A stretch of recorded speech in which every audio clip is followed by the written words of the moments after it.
Alright, so hey everyone, today I'm going to be doing a repair of how to replace a brake light blinker combo in your vehicle. So today we're going to be doing it on a 2007 Ford Edge, but it's pretty standard for many vehicles. So today we're going to be doing it on this Ford vehicle, and here is our tail light that we're having issues with. So when we put the blinker on for the left indicator, it blinks at a double rate. So I have the ignition on in the accessories setting. Headlights are on in the front. So I take my indicator, pull it down, and look at it. It's blinking like super fast compared to the right side. So let's do the right side now. That's more like it. So let's see what's happening in the back. We can see it's blinking in the front. You can see it on that towel right there. But when you come to the back, that's where the issue is. So you can see the running lights on, and we have a side indicator right there. The running light's on, but the combo blinker is not. So that's why it's blinking double fast, because of one of the circuits not cooperating. So we're just gonna replace that, and let's hope that that solves the issue. So first and foremost, you want to make sure that you open up the tailgate. We're on a hatchback SUV, and sometimes in sedans they have, in the inside trunk area, they have this felt that you can pull off, and there might be a little bit of a compartment here, but when we open up the tailgate, it exposes these two screws. There was screws right here and here. And for my vehicle, it is a 8mm, and those are the only two right there. I have one already taken off, so let's take off the other one and see what happens underneath. Alright, so now that we have both screws removed, we're going to be able to pull it off, but as you can see, it's still quite attached. I can't quite take it off, because there's keeper pins that sort of attach it to the vehicle other than the screws. So we're just kind of shimmy it off a little bit. Alright. And what we were shimming is these pins right here. Those are the pins that I was talking about, and they attach into these holes. So when we install it back in, we want to make sure that we push some force on this side of the light fixture so that it attaches snug into the vehicle. Once we look inside the housing of the light fixture, we have this main light, which is the one that we're having issues with. This is the reverse light, and then that little light that I'm pointing out on the side, it's right there. But the only one that we're having issues with is the blinker, brake light, and running light combo. So it would be this main large one. What you do is you twist it, you grab a hold of it, and you twist it counterclockwise, kind of twist it off and pull it out of the housing. So that the wires aren't holding on to the housing, we're going to remove the reverse light bulb as well, and the side running light, which is down here.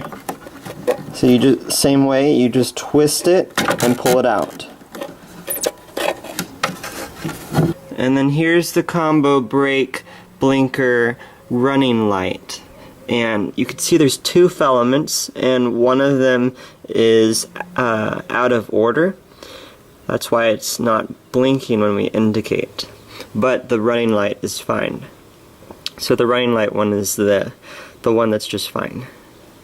So what we're going to do is we're going to remove that, install some grease for the bulb, and install the new bulb.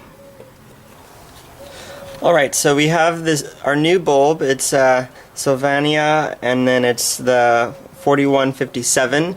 But I mean, if you go on down to your auto parts store and you tell them the year of your vehicle, make, model, and which light bulb is having issues, they should be able to pull that up quite quickly.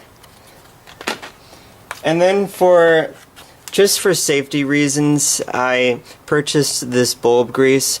I replaced this bulb, but on the right side before, and I noticed that there was some burning, you know, like it just didn't look right. So I told the auto shop, I did some research online regarding my vehicle, and it sounds pretty common for it to overheat. So I asked the auto parts store, and they said this should help prevent it. So let's hope so.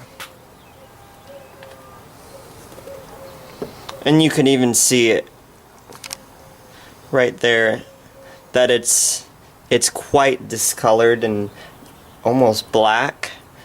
Let's pull it off a little bit. So you just kind of grab a hold of it and shimmy it out. So this is what it looks like.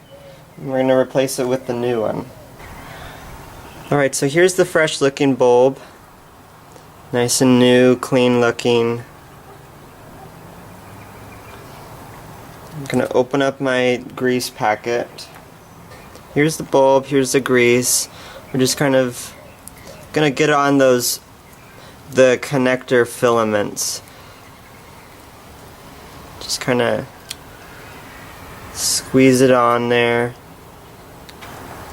Alright, so once we have that grease on the bulb, we should be able to install it back onto the fixture right here. Just kind of check it out, make sure that there's no blockages on the connection points, and just connect it on, and you should feel it kind of click, and then it kind of seats in there. So before we put the bulbs back into the light fixture, I'm going to test it out with the ignition on. Alright, so I have the ignition on, headlights are on. I'm going to do the right indicator, which is the side that we replaced. Alright, so that blinks at the normal speed. Alright, so then we stop it, go to the left. Oh great, so it's blinking at the perfect speed that it should be. Let's double check. There it is, it's blinking at the regular speed. We jump back here. So what we have going on here is we have it blinking. There's our indicator light on the side.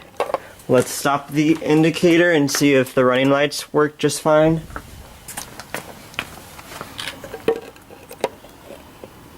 There's our running light, not blinking. There's the running light there. And just for curiosity, since we're not in the start position, we're just in accessories. Let's throw it with your emergency brake applied. Let's put the gear shifter into reverse, and that should initiate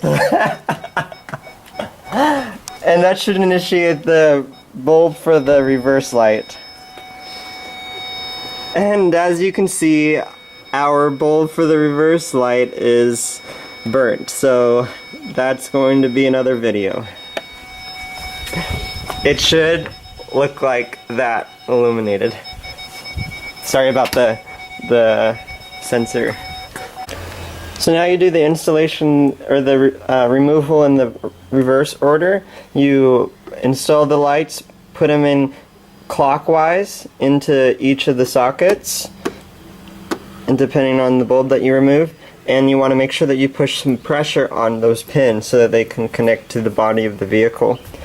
And then take your ratchet and tighten down the bolts. Thank you for watching, and I hope this was able to help you out with your repair. And if you really liked it, make sure that you indicate it with the like image and subscribe to my channel. Thank you.